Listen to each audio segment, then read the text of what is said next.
Sri Sainathuni Sarath Babuji is a renowned devotee of the great saint of Shirdi, Sri Sai Baba. Sri Sai Baba is one of India's most beloved and revered saints, a master of the highest order who embodies the rare fusion of power, love, and knowledge. For countless Sai devotees in India and abroad, Sri Babuji is a living paragon of the beatific path of Sri Sai Baba. His ardent love for Baba shines forth in all aspects of his life, and it is that fire of love that touches thousands of people in wonderful ways, gracing them with spiritual transformation and temporal well-being. There are many awe-inspiring experiences of devotees which they ascribe to Sri Babuji's blessings. But Sri Babuji is explicit and unambiguous in attributing them all to Baba's grace, and Baba's grace alone. When he was 18, Sri Babuji had a transforming mystic experience which made him a devotee of Sri Sai Baba of Shirdi. In 1989, Sri Babuji made Holy Shirdi his home. Most of the video recordings are taken at Saipatham in Shirdi, the place where Sri Babuji lives in a rented flat with his wife and daughter. This is where he joins the devotees in the nearby satsang hall in Sai Nama. People throng there to have his darshan and receive his blessings. A few of the video recordings grant us Sri Babuji's auspicious darshan elsewhere. For example, when he is offering arati at the installation of Sai Baba's idol in a Sai Baba mandir.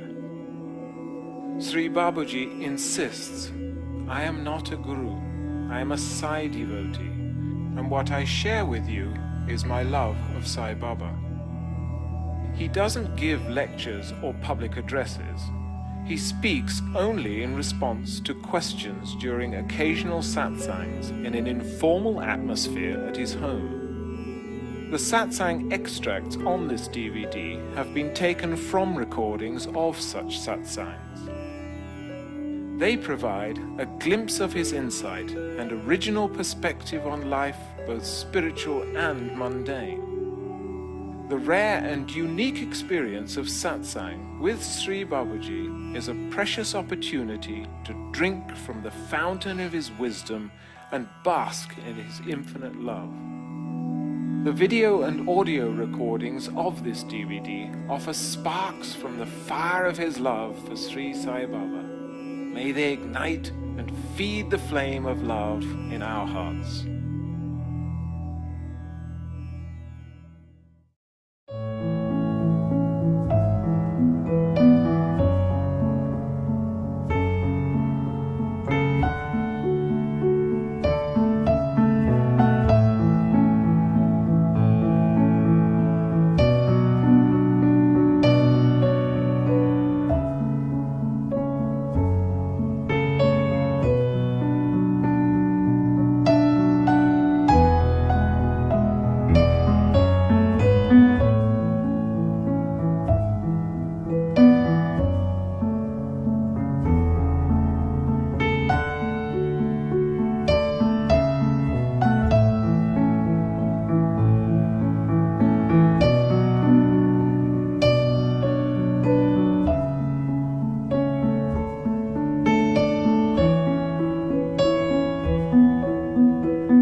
Sai Baba, Sai Baba, Sai Baba, Sai Baba, Sai Baba, Sai Baba, Sai Baba, Sai Baba, Sai Baba, Sai Baba, Sai Baba, Sai Baba,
Baba, Sai Baba, Sai Baba, Sai Baba.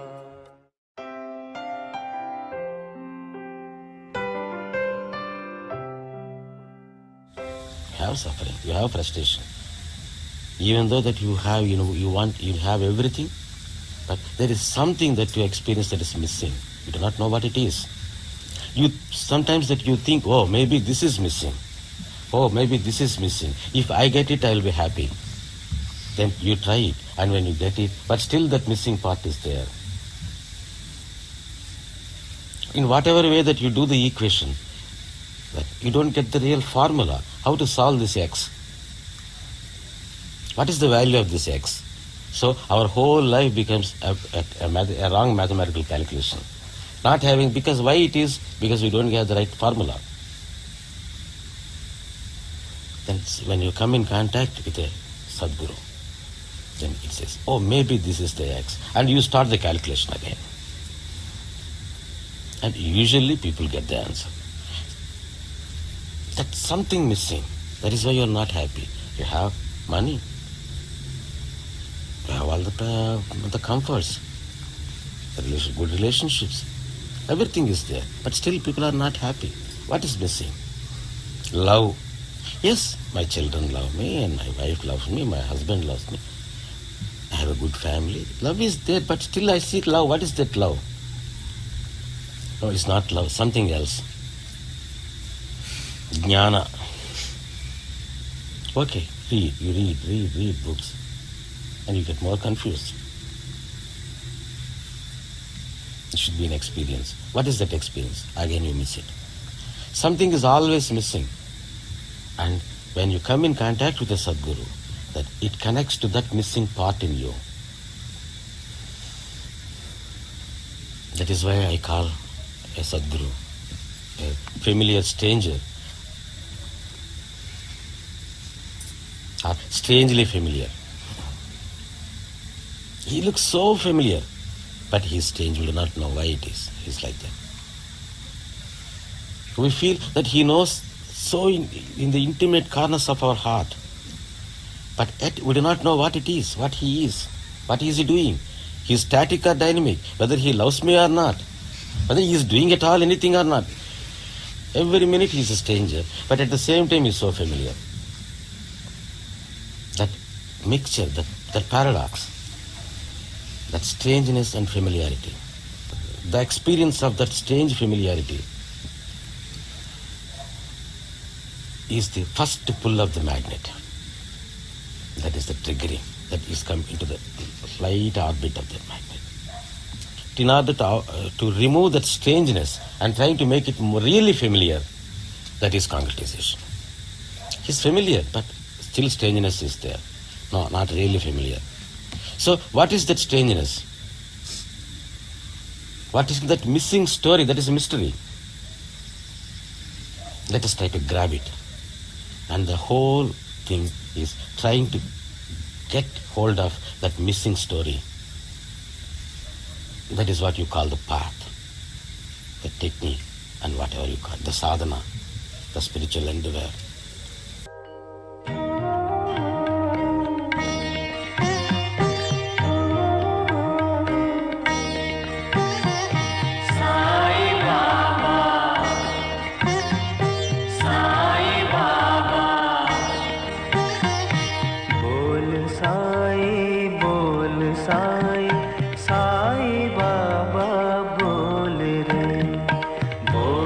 Sai, bol sai,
A guru is like a window.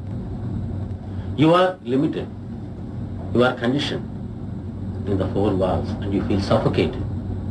And we all feel suffocated. And our spiritual search starts when we want to get rid of this limitation, go out of it and breathe fresh air and look at the sky which is unlimited, it doesn't have any attributes. And when you go and open the window, you see the sky. First you look at the window, you need a window. And then the sky looks as if it is in the form of a window. But when you start looking at the sky, you look at the window. You look at the sky itself. A window is a see-through mechanism. And a guru is like a window. When we are living in this conditioned walls of our own existence, we need this window. And when we look through him, we look at the limitedness. And when you look at it, what you see is not the window, the unlimited sky, the unconditioned state.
Utterly wonder, something happens when you look at the Himalayas, when you look at the sky, when you look at Arunachala, and when you look at a Sadguru like Sai Baba. What you experience first is, your mind is totally focused on the greatness, the magnificence of him, that you become so small. It becomes really experience the smallness of yourself and you enjoy it. That is what I say, the aesthetics of it. Don't measure it. Usually the smallness, being so small, that should give you a negative impact on you. That is belittling, insulting to us. But there we are not experiencing it as something insulting, crushing. But you experience it as with wonder. And you feel insulted even to touch at the feet, to become a dust underneath his feet. And once feel happy about it. That is the experience of the Guru. Guru means big.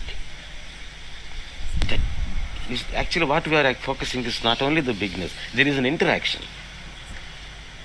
The bigness and the smallness of ourselves. It becomes so small, the more and more we experience the bigness, it becomes so small, becomes so iota. And it withers away. It vanishes. It is not there. Compared to that, it is nothing, we say. Not even an atom. And what gives you that is the greatness, the magnificence, the largeness, the vastness.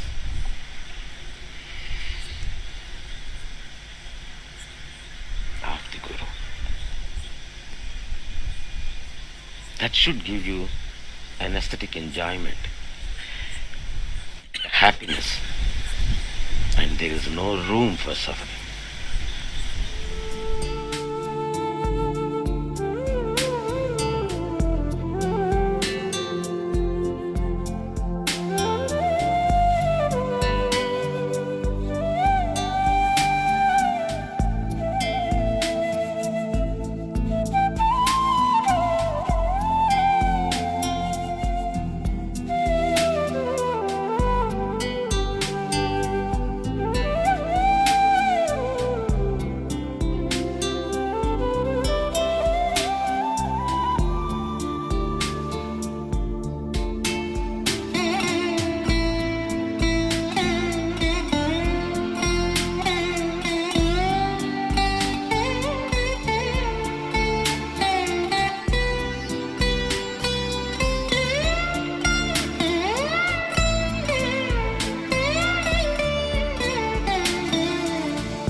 Why we fear death is because we love life.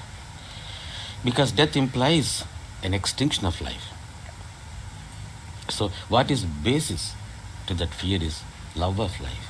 Focus on that. The life, love of life.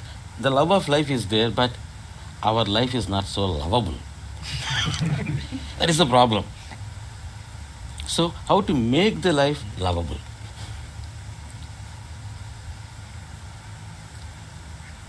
So focus on that life, what you are now, what are you, what are your wants,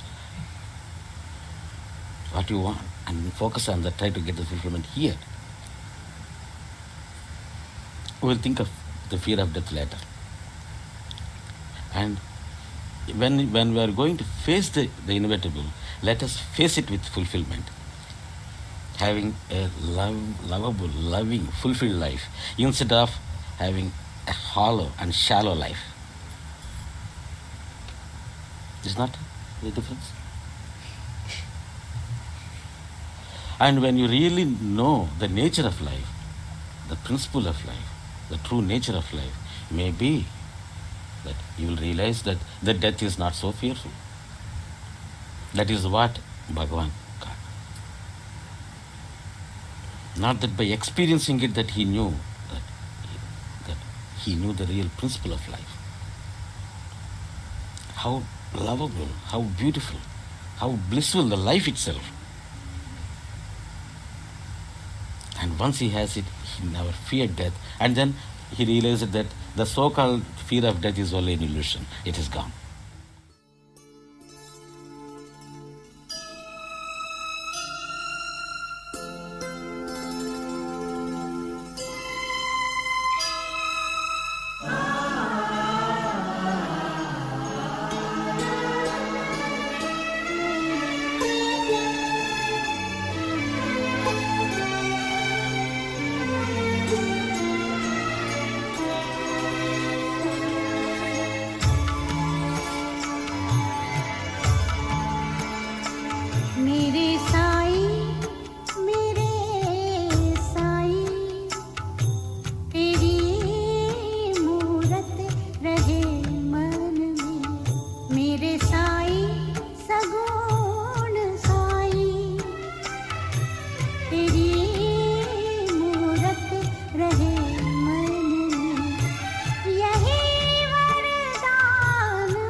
These things should be practical, which is so meaningful to our being, our body. Not because they are beautiful concepts. Buddha never sought for nirvana. He sought some solutions to some problems, some burning problems which he had, and he got nirvana. What he got, we named it as nirvana. When Ravana Maharshi said he never sought for self-realization. No, he didn't know that at all. Realization and these things. There was a problem, there was a question in him. There was something, a mystery, sense of mystery he wanted to solve. And when he solved it, that the answer which he got, we label it as self-realization. It's not that Ravana Maharshi tried for self-realization. Did Buddha leave the house in order to get nirvana? There were certain things which he couldn't solve. It was so burning for him. He couldn't stay peacefully. It drove him out. It was so burning. Do you have that burning? There is no need that we should have the same kind of burning. People have different kinds of burns. What is your burning? Then your seeking becomes personal. Your personal. Everybody has their own seeking, their own way, their own path. It seems as if that we are treading some path, we are following some path. But everybody should have their own path, their own way. Unless that we focus on that, we can't make our own path. Let us all make our own path. Everybody becomes a Buddha, a Ramana, a Sai Baba, seeking our own path. They may help us, they may push us, sometimes they may take us also, but they will take us in our own path.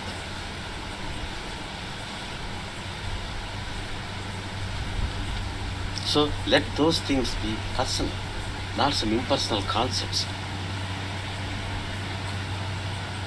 Let your seeking be so personal, basing on your own needs, your own concepts of fulfillment, your own experience of frustration and fulfillment.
Liberation means not free from suffering.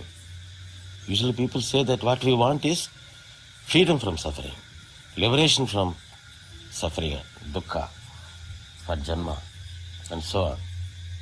It is not. Is it enough that you are only free from suffering?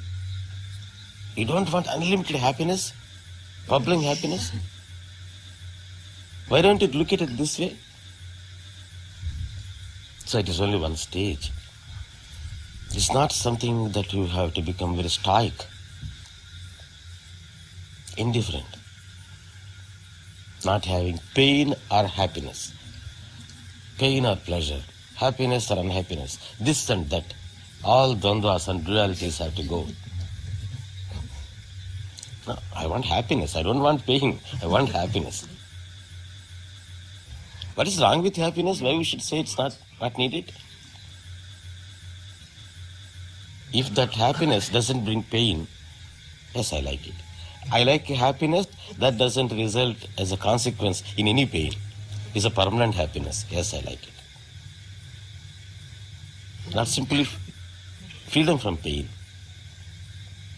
It's not that the freedom from pain that we want. It is the gain we want, the happiness that we want.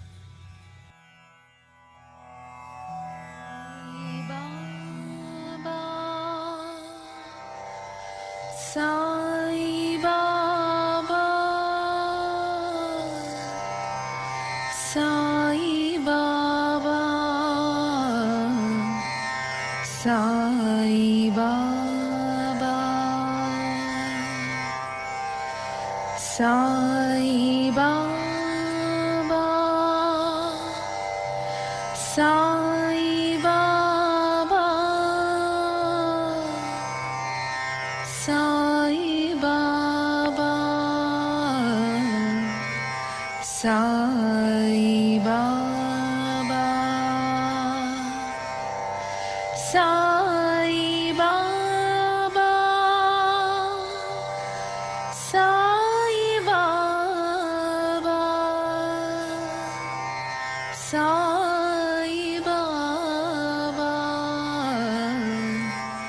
Sai Baba, Sai Baba, Sai Baba, Sai Baba, Sai Baba, Sai Baba, Sai Baba, Sai Baba, Sai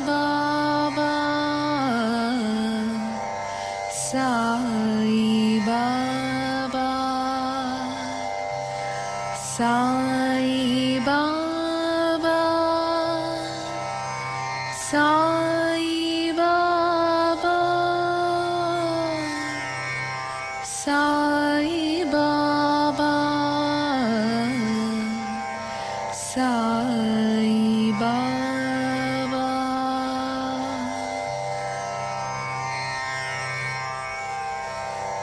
Sai Baba, Sai Baba, Sai Baba, Sai Baba, Sai Baba, Sai Baba, Sai Baba.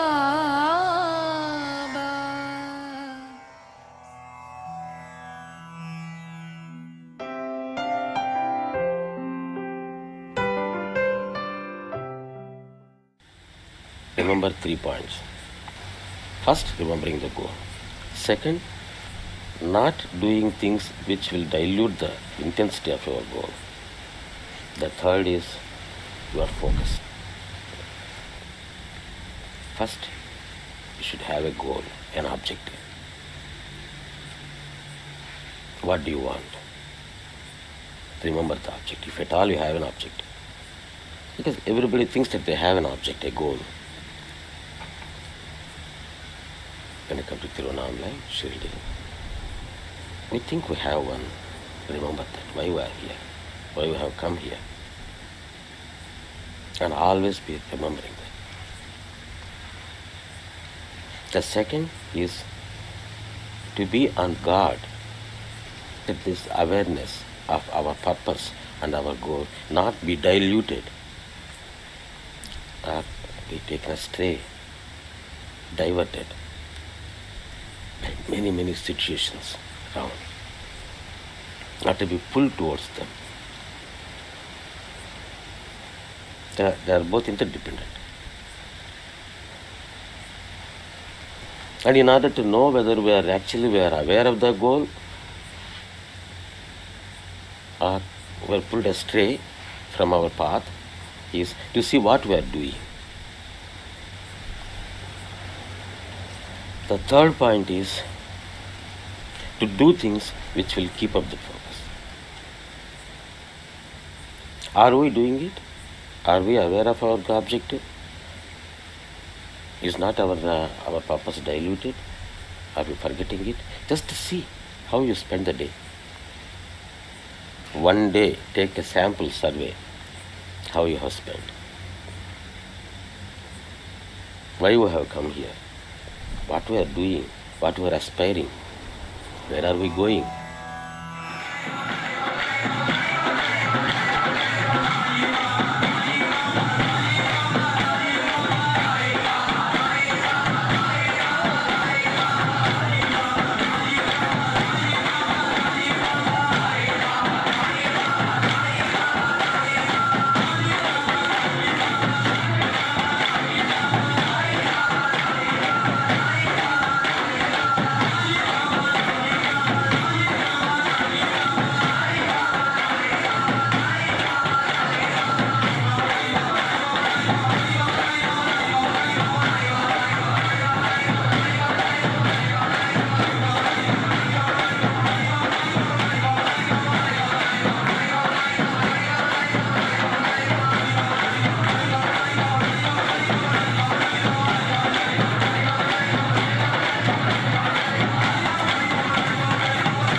means not a practice or anything.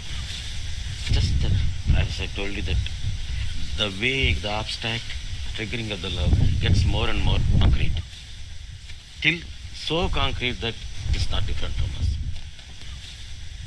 And what all happens in between, it's only just sort of that same process. It's only unfoldment of that experience. I don't say it is growth, development. No. I say it is an unfoldment of it. When a bud unfolds, blossoms into a flower, not that something is added to it, not that it is getting something in an order. A flower is a different order from the bud. It is the bud which unfolds into a flower. That is why I call it unfoldment, blossoming. Something which is folded, which is underneath some folds, and the folds are slowly unfolded. That is unfoldment. And we realize what is already there. It becomes more and more clear, more concrete. Discover. Removing the cover is discover, isn't it? And seeing real, what is underneath the folds and the cover, realizing. And liberating from the real, from the object, from the folds. There is liberation, whatever you call it. All the words come to that only. Enjoy the process. Yes, that is the key word. Yes. We are experiencing the first love. Let us experience and enjoy it. It's no place for suffering. Enjoy. Be happy.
That's what he wrote in Arunachala Padikam. Among so many nameless, millions of pathless people, boy have picked me up.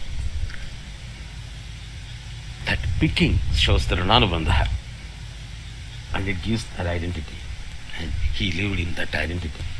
That belongingness, which he expressed as longing. A longing which gave him the raptures of ecstasy of happiness. Not suffering, even though he expressed it poetically in that way, but he was raptures of ecstasy. What gave him that is that sense of belongingness. That belongingness answers to the question of identity, and that what I say, who am I? That is at the basis. That is how I look at it. That identity, that sense of belongingness. I am a devotee of Sai Baba. Baba is there for me. I am his. He is mine. I have nothing to worry. He will take care of me. He is my Sadguru. He is my father. He is my everything.